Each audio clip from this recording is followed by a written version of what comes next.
ಈ ಎರಡೂ ರಾಶಿಯವರು ಮರೆತು ಕೂಡ ಕಪ್ಪು ದಾರವನ್ನು ಕಟ್ಟಿಕೊಳ್ಳಬಾರದು.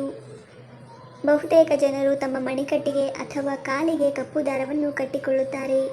ಕೆಲವರು ಅದನ್ನು ಚೆನ್ನಾಗಿ ಕಾಣಲು ಧರಿಸುತ್ತಾರೆ. ಆದರೆ ಕೆಲವರು ಕೆಟ್ಟ ಕಣ್ಣು ಅಥವಾ ವಾಮಾಚಾರವನ್ನು ತಪ್ಪಿಸಲು ಇದನ್ನು ಬಳಸುತ್ತಾರೆ. ಕಪ್ಪು ಬಣ್ಣವು ದುಷ್ಟ ಕಣ್ಣು ಅಥವಾ ದುಷ್ಟಶಕ್ತಿಗಳಿಂದ ರಕ್ಷಿಸುತ್ತದೆ ಎಂದು ಜ್ಯೋತಿಷಿಗಳು ಹೇಳುತ್ತಾರೆ. ಯಾರಾದರೂ ಕೆಟ್ಟ ಕಣ್ಣುಗಳಿಂದ ಯಾರನ್ನಾದರೂ ನೋಡಿದರೆ ಅದನ್ನು ತೆಗೆದುಹಾಕಲು ಕಪ್ಪು ಬಣ್ಣವನ್ನು ಬಳಸುವುದು ಒಳ್ಳೆಯದು ಎಂದು ನಂಬಲಾಗಿದೆ. ಅಲ್ಲದೆ ಕಪ್ಪು ದಾರವು ನೋಡುವವರ ಗಮನವನ್ನು ಬೇರೆಡೆಗೆ ಸೆಳೆಯುತ್ತದೆ ಎಂದು ನಂಬಲಾಗಿದೆ. ಇದರಿಂದ ವ್ಯಕ್ತಿಯು ಕೆಟ್ಟ ಪರಿಣಾಮಗಳಿಂದ ಪಾರಾಗುತ್ತಾನೆ ಎಂದು ನಂಬಲಾಗಿದೆ. ಆದರೆ ಎಲ್ಲರೂ ಕಪ್ಪು ದಾರವನ್ನು ಧರಿಸಬಾರದು.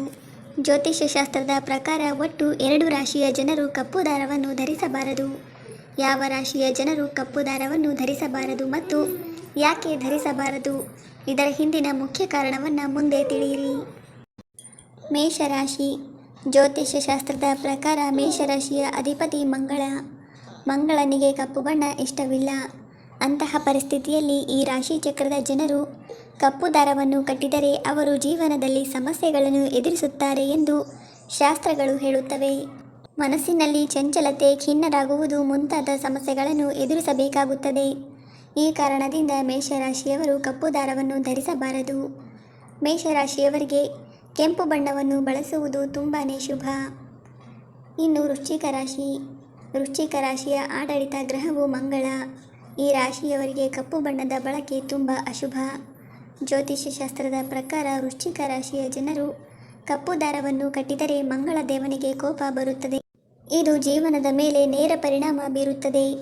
ಅಂತಹ ಪರಿಸ್ಥಿತಿಯಲ್ಲಿ ವೃಶ್ಚಿಕ ರಾಶಿಯ ಜನರು ಕಪ್ಪು ಬಣ್ಣದಿಂದ ದೂರವಿರಬೇಕು. ವಾಸ್ತವವಾಗಿ ಕಪ್ಪು ದಾರವನ್ನು ಕಟ್ಟುವ ಮೂಲಕ ಮಂಗಳನ ಶುಭ ಪರಿಣಾಮವು ಕೊನೆಗೊಳ್ಳುತ್ತದೆ. ಇದರಿಂದ ಜೀವನದಲ್ಲಿ ಬಡತನ ಬರಲಾರಂಭಿಸುತ್ತದೆ. ವೃಶ್ಚಿಕ ರಾಶಿಯವರು ಕೆಂಪು ಬಣ್ಣದ ದಾರವನ್ನು ಧರಿಸುವುದು ಶುಭ. ಇದು ಜೀವನದಲ್ಲಿ ಉತ್ತಮ ಕ್ಷಣಗಳನ್ನು ನೀಡುತ್ತದೆ ಎಂದು ಹೇಳಲಾಗುತ್ತದೆ.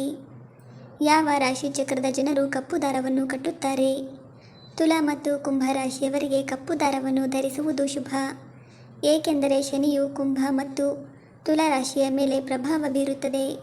ತುಲಾ ಮತ್ತು ಕುಂಭ ರಾಶಿಯವರಿಗೆ ಕಪ್ಪು ದಾರ ಕಟ್ಟುವುದರಿಂದ ಜೀವನದಲ್ಲಿ ಪ್ರಗತಿ ಕಂಡುಬರುತ್ತದೆ. ಅಲ್ಲದೆ ನೀವು ಹಣಕ್ಕೆ ಸಂಬಂಧಿಸಿದ ಸಮಸ್ಯೆಗಳನ್ನು ಎದುರಿಸಬೇಕಾಗಿಲ್ಲ.